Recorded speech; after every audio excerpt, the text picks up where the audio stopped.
ओम नमो भगवते वासुदेवाय।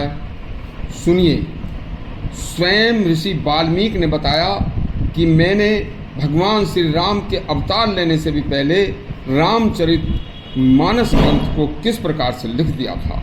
सुनिए, बड़ा ही दुर्लभ प्रसंग है। ऋषि वाल्मीकि बोले, हे राम, एक बार कैलाश पर्वत पर भगवान शिव ने वेदों में वर्णित आपके लीला चरित्र को ब्रह्मा जी को सुनाया था।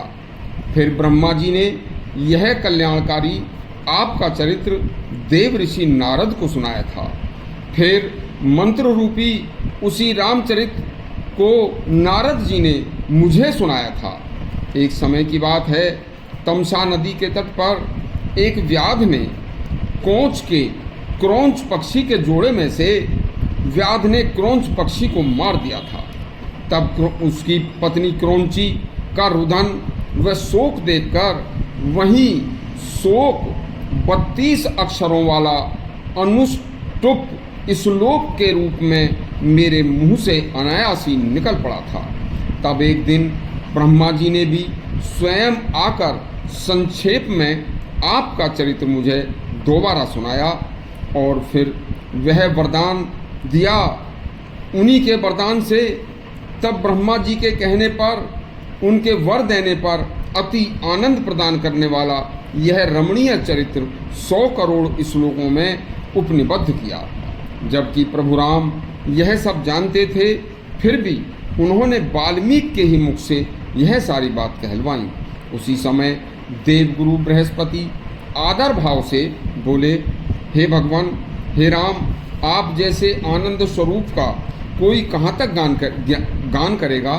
आपके नाम के प्रथम अक्षर के द्वारा ही संपूर्ण अक्षरों का उच्चारण हो जाता है। चाहे लौकिक शब्द हो, चाहे वैदिक आकार से लेकर 16 स्वर तथा ककार आदि अक्षरकार पर्यंत शुभ कारक 34 व्यंजन, इस प्रकार कुल स्वर व्यंजन वर्ण मिलाकर भी 50 अक्षर मंत्र रूप हैं और संसार में लोगों के द्वारा उच्चारित यह होते हैं।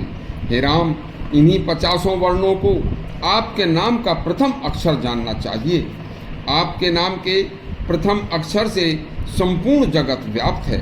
हे राम, यह संपूर्ण जगत वर्णमय है और नाम रूपांतकम जगत, एक एक वर्ण से अर्थात पृथक पृथक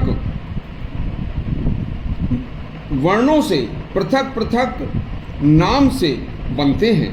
उन सभी को बताने में मैं समर्थ नहीं हूँ। देखिए, जिसका वर्णन स्वयं भगवान शिव तथा सहस्त्र मुख वाले शेषनाग भी नहीं कर सकते, तो फिर कौन वर्णन कर सकता है।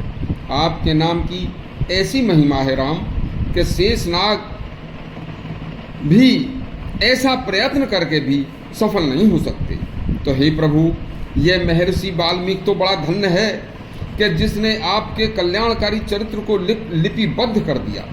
आपकी ही कृपा से मैंने 100 करोड़ श्लोकों में आपके लीला चरित्र को गान करने में समर्थता हासिल की। इस प्रकार सुनकर श्री राम द्वारा पूजित होकर देवगुरु बृहस्पति देवलोक को चले गए और ब्रह्मा जी श्री राम से आज्ञा लेकर अपने सत्यलोक को चले गए और वाल्मीकि जी भी अपने आश्रम चित्रकूट को चले गए।